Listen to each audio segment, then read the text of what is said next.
यह बात है बंगाल के मालदा जिले में बसे एक छोटे से गांव कालाबाड़ी की। इस गांव में छुपा है एक ऐसा रहस्य जिसे जानते तो सब हैं, लेकिन कोई उसके बारे में बात नहीं करता। इस गांव में दिन में भी प्रेतात्माएं गांव वालों के बीच रहती हैं। कभी किसी को पीछे से आवाज देती हैं तो कभी किसी के ऊपर कंकड़ फेंकती हैं। कई बार बिना कुछ कहे बस साथ में चल देती हैं। लेकिन गांव वालों ने अब इन आत्माओं के साथ रहना और इन्हें देखकर भी अनदेखा करना सीख लिया है। कहा जाता है यदि किसी ने भी इनकी ओर ध्यान दिया तो ये जाग जाएंगी, पर जब कोई लापरवाही करता है तब ये आत्माएं ऐसा कहर बरसाती हैं कि इन्हें शांत करना मुश्किल हो जाता है। कालाबाड़ी बसा है एक तालाब के चारों तरफ। तालाब के एक किनारे पर है एक पुराना बरगद का पेड़। गांव वालों का मानना है कि इस पेड़ पर कई आत्माएं रहती हैं। यह कहानी है दो भाइयों की, सूरज और राहुल, जो बहुत साल पहले गांव छोड़कर दिल्ली चले गए थे। 10 साल बाद गर्मियों की छुट्टियों में वे गांव वापस लौटे। दोनों भाई पढ़े लिखे, आधुनिक सोच वाले थे। जब वे अपने दादा दादी से मिलने गांव आए तो बचपन की ढेर सारी यादें उनके जहन में लौट आईं। लेकिन अब उन्हें भूत प्रेत, आत्मा और टोने टोटके जैसी बातों पर विश्वास नहीं था। उन्हें क्या पता था कि यह यात्रा उनके जीवन की सबसे डरावनी हकीकत बनने जा रही है। एक शाम को वो दोनों खाना खाकर घर से बाहर निकले घूमने के लिए, अपने पुराने दोस्तों से मिलने। उनकी दादी ने कहा, तालाब पर मत जाना। यह सुनकर वो दोनों तालाब पर जाने के लिए उत्सुक हो गए। पहले वो अपने दोस्त के घर गए, फिर सब मिलकर तालाब के पास गए। बातों बातों में सूरज ने कहा कि भूत वूत कुछ नहीं होता। उसके गांव वाले दोस्तों ने उसे चुप रहने को कहा, लेकिन वो बोलता रहा और उसने शर्त लगाई कि मैं ये बात साबित करके रहूंगा। सब ने हंसी मजाक में वो बात टाल दी और सब घर वापस आ गए। लेकिन सूरज के दिमाग में यही घूमता रहा कि वो गांव वालों का अंधविश्वास दूर करके रहेगा। करीब रात के 1 बजे वो उठा और पुराने बरगद के पेड़ के पास पहुंच गया। उसने वहां जाकर कहा, अगर किसी भूत में हिम्मत है तो सामने आओ। उसे कोई जवाब नहीं मिला, लेकिन पेड़ के पास उसे रोने की आवाज सुनाई दी। उसने पास जाकर देखा तो एक लड़की दुल्हन के कपड़ों में सजी धजी पेड़ के नीचे बैठकर रो रही थी। उसने पूछा, तुम कौन हो? इतनी रात को यहां बैठकर क्यों रो रही हो? यह सुनकर उस लड़की ने सूरज की ओर देखा और जोर से हंसने लगी। वो हंसते हंसते खड़ी हो गई। सूरज की नजर उसके पैरों पर पड़ी तो उसके पैरों तले जमीन खिसक गई। उस लड़की के पैर उल्टे थे। सूरज वहीं बेहोश हो गया। अगले दिन राहुल ने अपने भाई सूरज को हर जगह ढूंढा और वो पेड़ के नीचे बेहोश पड़ा मिला। पेड़ के पत्तों से खून टपक रहा था। सब लोग डर गए। फिर वो लोग सूरज को घर ले आए। गांव के एक बुजुर्ग आदमी ने कहा, ये सूरज ने ठीक नहीं किया। इसने शांत आत्मा को जगा दिया है। अब पता नहीं गांव में क्या क्या होगा। उस दिन सूरज पूरा दिन सोता रहा। शाम को सभी ने समय से अपने अपने घर के दरवाजे बंद कर लिए। सूरज ढलते ही सूरज कमरे से बाहर आया और उसको देखकर सबके मुंह खुले रह गए। सूरज ने साड़ी पहन रखी थी, बिंदी लगा रखी थी, कानों में झुमके लटकाए थे। उसने बिल्कुल नई नवेली दुल्हन की तरह श्रृंगार किया हुआ था। यह देखकर राहुल ने हंसकर पूछा, सूरज ये सब क्या है? जाओ अपने कपड़े पहनकर आओ। लेकिन सूरज ने राहुल की ओर देखा और बोला, यही मेरे कपड़े हैं, मुझे ये सब पहनना ही पसंद है। राहुल ने उसका हाथ पकड़ा और इस बार सख्ती से कहा, यह क्या मजाक है? जाओ कपड़े बदल कर आओ। सूरज ने जोर से राहुल का हाथ झटका और बोला, तू रोकेगा मुझे? इस बार उसकी आंखों में अजीब सा गुस्सा और लाली थी। यह देखकर राहुल डर गया। फिर सूरज साड़ी का पल्लू हिलाता हुआ बाहर निकल गया। उसकी दादी ने कहा, जिस बात का डर था वही हुआ। उस डाकिनी ने मेरे पोते को पकड़ लिया है। अब पता नहीं कैसे जाएगी ये। राहुल, जो कि इन बातों पर विश्वास नहीं करता था, अब समझ चुका था कि ये सब कहानियां नहीं हैं, बल्कि सच हैं। अब उसके सामने चुनौती थी अपने भाई को बचाने की। उधर सूरज पेड़ के नीचे आ पहुंचा और गाना गाने लगा। राहुल उसके पीछे वहां पहुंचा और देखा सूरज जोर जोर से गाना गा रहा है। राहुल को वहां देखकर वो रोने लगा और बोला, भैया मुझे यहां से ले चलो, बचाओ मुझे। राहुल जैसे ही सूरज की तरफ बढ़ा, पेड़ की एक बड़ी टहनी टूटकर उसके आगे गिर गई, मानो कोई उसे रोकना चाहता हो। उसने देखा टहनी के साथ एक बिजली का तार भी टूटकर पेड़ के चारों ओर गिर गया है। राहुल समझ गया, जिस भी आत्मा ने उसके भाई को कब्जा किया है वो उसे वहां तक पहुंचने नहीं देगी। राहुल तुरंत गांव के उस बुजुर्ग के पास पहुंचा जो इन सब बातों को समझते थे। उसने उन्हें सारी बात बताई। ये सुनकर उन बाबा ने कहा, बेटा, ये डाकिनी है, इतनी आसानी से पीछा नहीं छोड़ेगी, लेकिन फिर भी तुम कोशिश करके देख लो। उसने पास के गांव के एक बाबा का पता बताया जिन्होंने एक बार पहले भी इस डाकिनी को शांत किया था। राहुल रात में उन बाबा के पास पहुंचा। उसे देखते ही बाबा ने कहा, तेरे भाई ने ये क्या अनर्थ कर दिया। राहुल चौंक गया। बाबा, आप मुझे और मेरे भाई को जानते हो? बाबा ने कहा, मैं तुम्हें नहीं जानता, लेकिन उस डाकिनी को जानता हूं और अब उसे शांत करना नामुमकिन है। राहुल के बहुत मनाने पर बाबा उसके साथ चल दिए।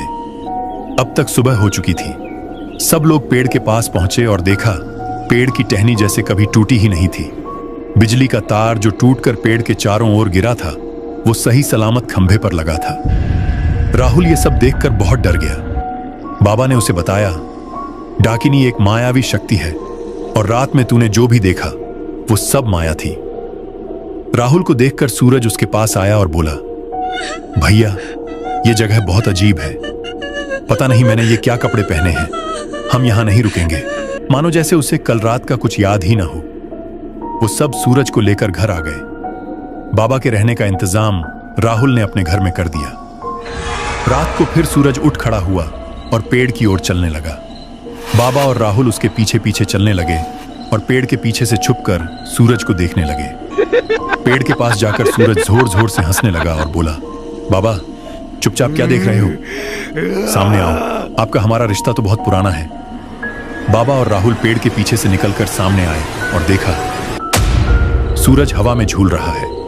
उसके दोनों हाथ खुले हुए हैं और पैर जमीन से ऊपर हैं। बाबा और राहुल अपने साथ एक बकरी लेकर आए थे। बाबा ने कुछ मंत्र पढ़े और उस सूरज से पूछा, क्यों इस लड़के को फंसाया है तूने? इस पर सूरज एक औरत की आवाज में बोला, मैंने इसको फंसाया है, ये मेरे घर आया और मुझे चुनौती दी।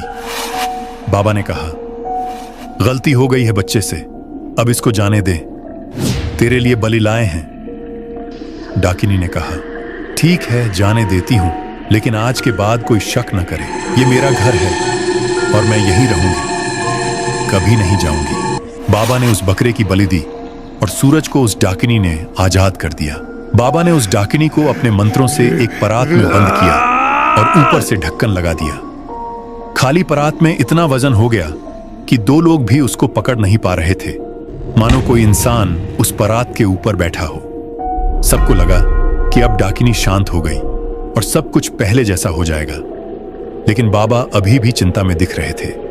अगले दिन सुबह राहुल और सूरज अपना सामान बांधकर दिल्ली जाने लगे, लेकिन पता चला कि बाढ़ की वजह से बाहर जाने वाले सभी रास्ते बंद हैं। कोई गांव से बाहर नहीं जा सकता। मजबूरी में दोनों को गांव में ही रुकना पड़ा।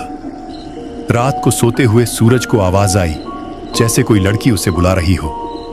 वो उठा और फिर चल दिया पेड़ की ओर। वहां जाकर उसने देखा एक लड़की जो उसे पहले दिन मिली थी, उसका इंतजार कर रही थी। उसने पूछा, तुम कौन हो? क्यों मेरे पीछे पड़ी हो? कल तो बाबा ने तुम्हें बंद कर दिया था ना? वो हंसी और बोली, जिसे बाबा ने बंद किया वो मैं नहीं, मेरी एक सहेली थी जो इसी तालाब में डूबकर मर गई थी। उसकी आत्मा को आज तक शांति नहीं मिली और वो यहीं रहती थी मेरे साथ। मैंने अपनी जगह उसे बिठा दिया था। सूरज की आंखें फटी की फटी रह गईं। उसने पूछा, तुम हो कौन? क्या चाहती हो? डाकिनी ने कहा, चलो तुम्हें अपनी कहानी बताती हूं। मैं हूं मिष्टी।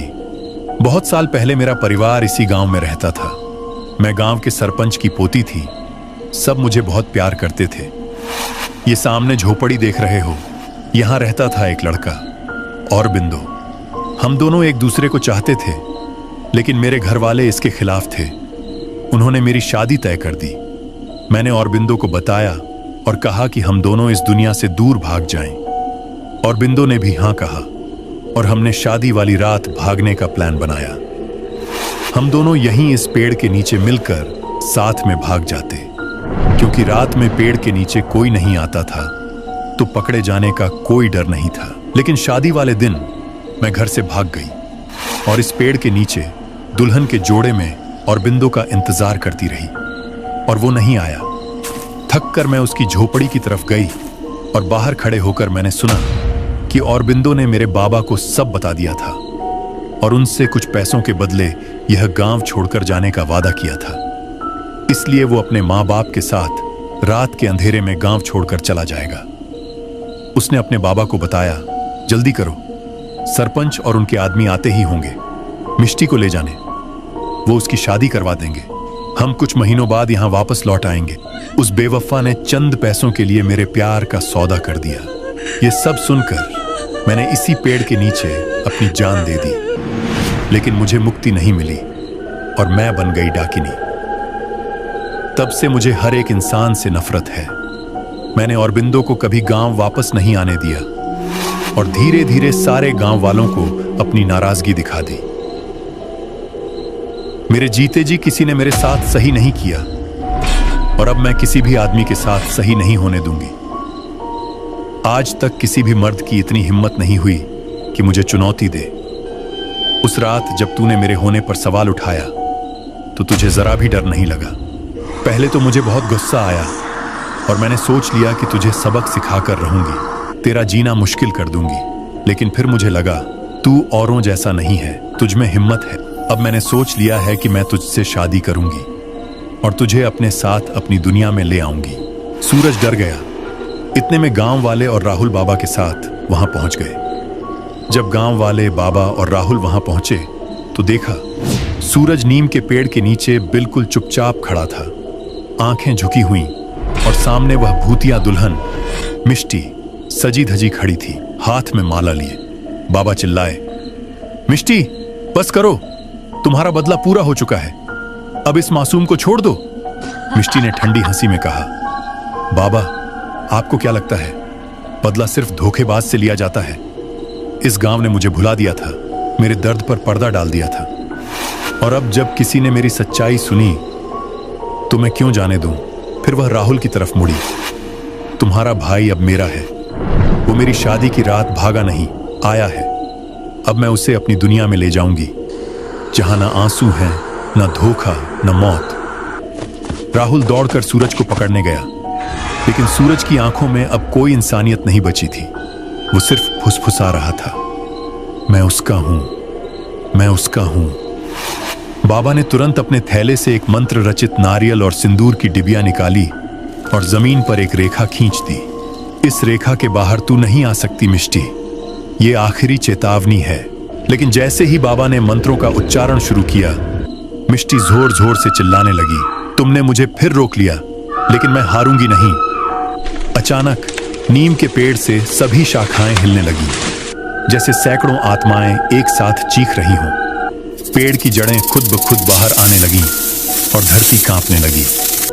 मिष्टी एक आखिरी बार सूरज के पास आई, अगर तुम मेरे नहीं हो सकते तो किसी के नहीं रहोगे। उसने सूरज को चूमने के लिए झुकते ही बाबा ने सिंदूर उस पर फेंक दिया। आग की तरह जलती चीख और मिष्टी की आत्मा हवा में घुलने लगी। पेड़ के ऊपर से सफेद धुएं का बवंडर उठा और एक डरावना सन्नाटा छा गया। सूरज जमीन पर गिर पड़ा, बेहोश। बाबा थक कर जमीन पर बैठ गए। अब वो गई नहीं, बस और गहरी हो गई है। अब वो पेड़ नहीं, पूरा गांव उसकी छाया है। सूरज और राहुल वापस दिल्ली आ गए। कुछ समय बाद सूरज की जिंदगी धीरे धीरे सामान्य होने लगी।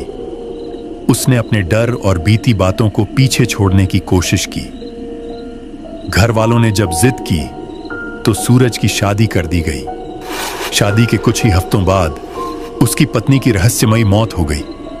लोगों ने इसे संयोग माना। साल भर बाद सूरज ने दोबारा शादी की और इस बार भी 1 महीने के अंदर उसकी पत्नी की मौत हो गई। अब कोई संयोग नहीं रहा था। गांव वाले फुसफुसाने लगे, मिष्टी ने जो कहा था वो निभाया है। उस रात की शापित दुल्हन ने सूरज को कभी किसी का नहीं होने दिया।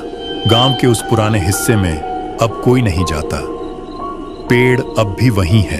कभी कभी रात के अंधेरे में कोई लड़की दुल्हन के लिबास में झूमती दिखती है, हाथ में माला, आंखों में आंसू। सूरज की एक भूल, एक शेखी भरा वाक्य और एक आत्मा को ललकारने की गलती ने उसका जीवन बर्बाद कर दिया। और इसीलिए जब भी आप किसी ऐसी जगह जाएं जहां लोग किसी शक्ति, किसी आत्मा, किसी देवी या डर को मानते हों, वहां मजाक न करें, वहां की मान्यताओं का सम्मान करें।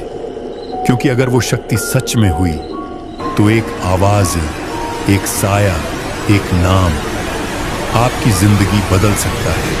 प्लीज सब्सक्राइब कीजिए और कमेंट में जरूर बताइए कि आपको कहानी कैसी लगी।